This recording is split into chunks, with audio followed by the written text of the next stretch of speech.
সুপ্রিয় দর্শক মণ্ডলী, আসসালামু আলাইকুম। দেশে এবং দেশের বাহিরে যে যেখান থেকে শুনছেন, আশা করি ভালো আছেন, সুস্থ আছেন, নিরাপদে আছেন। আমি advocate Mohammad Belayet Hossain, Bangladesh supreme court. Viewers, আজকে দুর্দান্ত একটি টপিক নিয়ে আপনাদের সামনে হাজির হয়েছি। টপিকটি হলো বাবা সম্পত্তি না দিলেও সন্তানদের ভাগ পাওয়ার আইনি বিধান কি। আজকের আলোচ্য বিষয় এটা। অনেক ভাই বোন, বন্ধু, শ্রোতা, ভিউয়ার্স, অডিয়েন্স আমার কাছে এই বিষয়টি নিয়ে প্রায়শই জানতে চায়। সুপ্রিয় দর্শক মণ্ডলী, গোলমাল নেই। বাস্তবেই অনেক সময় বাবা জীবিত থাকার পরেও ইচ্ছাকৃতভাবে কিছু সন্তানকে সম্পত্তি থেকে বঞ্চিত করা হয়। এই পরিস্থিতিতে সেই সন্তানের কি আইনি অধিকার আছে?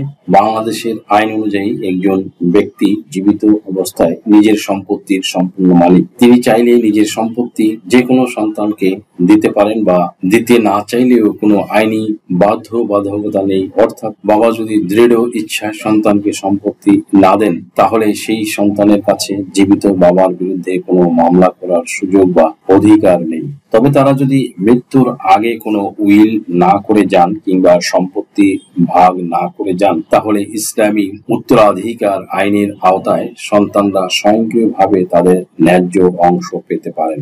এই ক্ষেত্রে সন্তানরা মামলার মাধ্যমে তাদের সম্পত্তির অংশ দাবি করতে পারবেন। অর্থাৎ জীবিত বাবার বিরুদ্ধে না হলেও মৃত্যুর পর সন্তানরা আইনের আশ্রয় নিতে পারবেন। এছাড়া যদি কোনো সন্তান আগে মারা যায়, তার উত্তরাধিকারীরাও নির্ধারিত অনুপাতে অংশ পাবেন। তবে বাবা জীবিত অবস্থায় সম্পত্তি যদি অন্য কাউকে দান বা হস্তান্তর করেন, তাহলে সেই সম্পত্তি থেকে সন্তানদের অধিকার থাকে না।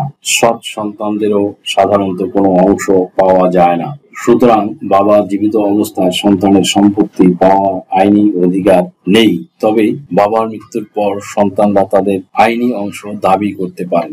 বাংলাদেশে পিতা যদি জীবিত অবস্থায় কোনো সন্তানকে সম্পত্তি দিতে না চায়, তবে সেই সন্তান আইনিভাবে কিছু করতে পারে না, কারণ তিনি তার সম্পত্তির পূর্ণ মালিক। তবে মৃত্যুর পর সম্পত্তি বন্টনের ক্ষেত্রে মুসলিম উত্তরাধিকার আইন অনুযায়ী প্রত্যেক বৈধ উত্তরাধিকারীর পুত্র ও কন্যা অংশ পাওয়ার অধিকার থাকে।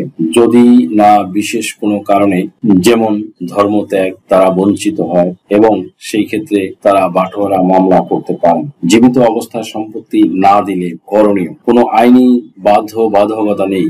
আইন অনুযায়ী একজন ব্যক্তির পিতা জীবিত থাকা অবস্থায় নিজের সম্পূর্ণ সম্পত্তির মালিক। তিনি নিজের ইচ্ছা মতো যে কোনো সন্তানকে সম্পত্তি দিতে পারেন বা নাও দিতে পারেন, এবং এটি একটি আইনি বাধ্যবাধকতা নয়। মৃত্যু পিতার সম্পত্তি থেকে বঞ্চিত হলে মুসলিম উত্তরাধিকার আইন মৃত্যুর পর মৃত্যু ব্যক্তির সম্পত্তি মুসলিম উত্তরাধিকার আইন অনুযায়ী ভাগ হয়। সন্তানদের অধিকার এই আইন অনুসারে সকল সন্তান পুত্র বা কন্যা উত্তরাধিকার হিসেবে সম্পত্তির অংশ পাওয়ার অধিকার রাখে। বঞ্চিত হলে প্রতিকার। যদি কোনো সন্তানকে তার প্রাপ্য অংশ থেকে বঞ্চিত করা হয়, তাহলে তিনি বাটোয়ারা মামলা বা পার্টিশন শুট করার মাধ্যমে আদালতে তার অধিকার ফিরে পেতে পারে। ধর্ম ত্যাগের ব্যতিক্রম।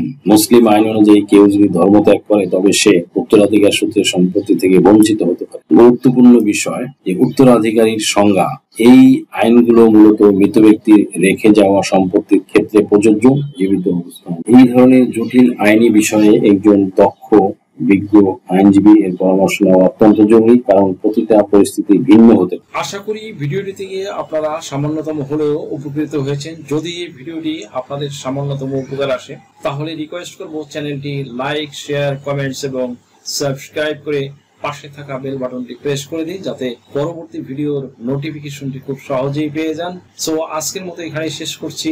দেখা হবে অন্য কোনো দিন, অন্য কোনো ভিডিওতে, অন্য কোনো আইনি কন্টেন্ট নিয়ে।